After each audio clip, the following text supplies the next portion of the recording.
I'm not saying I'm sexually attracted to pigs, but this book stood out to me.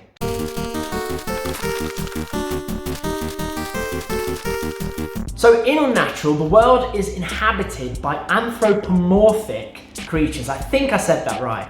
But basically that means like, you know, half human, half beast kind of creatures. In this world, they are not allowed to cross-breed. So pigs stay with pigs, wolves stay with wolves. And obviously, that's where things get slightly blurred, because you have this police state that sort of treats people like criminals if they do fall in love with another breed. Leslie, the main character, has been having some very erotic dreams about a wolf. Pigs and wolves, you know, they kind of go hand in hand. And that leads her on a journey to discover a few things about herself and about her heritage and about her upbringing that reveal the sort of more paranormal kind of aspects of the story.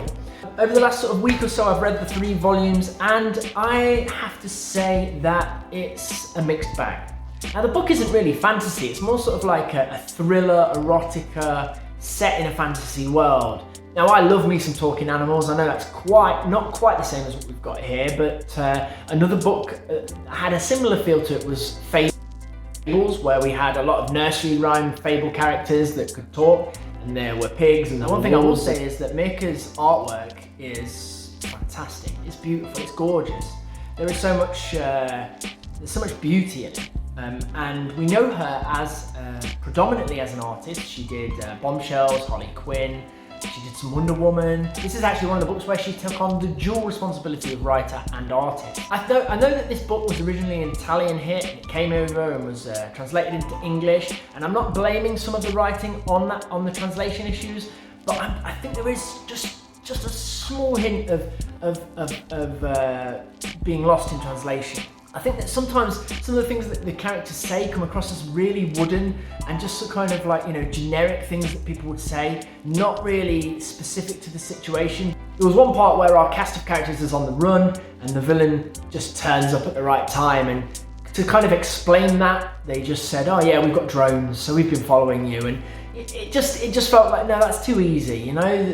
This is part of the problem. If you're going to write yourself into a hole, then you need to write yourself out of the hole. You can't just throw out a loose comment and say, yeah, well, this is why it happened because of this. Forget that, you know, massive plot hole. And I think that the book suffers from that quite a lot. And the only really interesting character is the lead, Leslie. And yet there's something about Leslie where she's just a little bit...